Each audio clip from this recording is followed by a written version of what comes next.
రూపాయలు పెట్టేది ఏదో 10 రూపాయలు మనకు వచ్చే దాంట్లోనే తగ్గుతుంది తప్ప లాస్ ఏం కాము, ఏడేం లాస్ కాము. చాలా మంది రియల్ ఎస్టేట్ కొంతమంది లాస్ అయిన అంటారు కానీ అసలు వాళ్ళంతా ఎక్కువ పోయి ఆ లాస్ అయిన వాళ్ళు. నీ పైసలు నీకు ఆడ ఉంటాయి కదా గ్యారంటీ. ఎగ్జాంపుల్ ఓ 10 లక్షలు పెట్టి భూమి కొన్నానుకో, పెరగకపోతే పెరగదు, నా 10 లక్షలు తానే ఉంటాయి.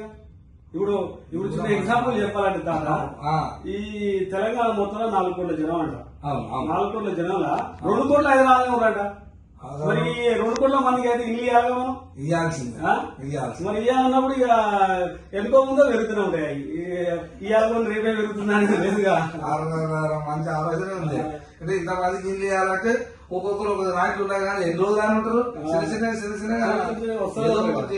ఉద్యోగం చేసుకొని ఏదో చేసుకొని 4 రూపాయలు ఇంటికి వేసుకొని ఇల్లు కొనుక్కోవాలని ఆలోచన వస్తుందంటే ఇల్లు కట్టారు.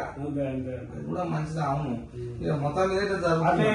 అయితే ఇక మేమేం చేసినాం తాత, ఇప్పుడు ఈ లేఅవుట్లే కాకుండా ఇల్లు కొట్టడం కూడా స్టార్ట్ చేసిన.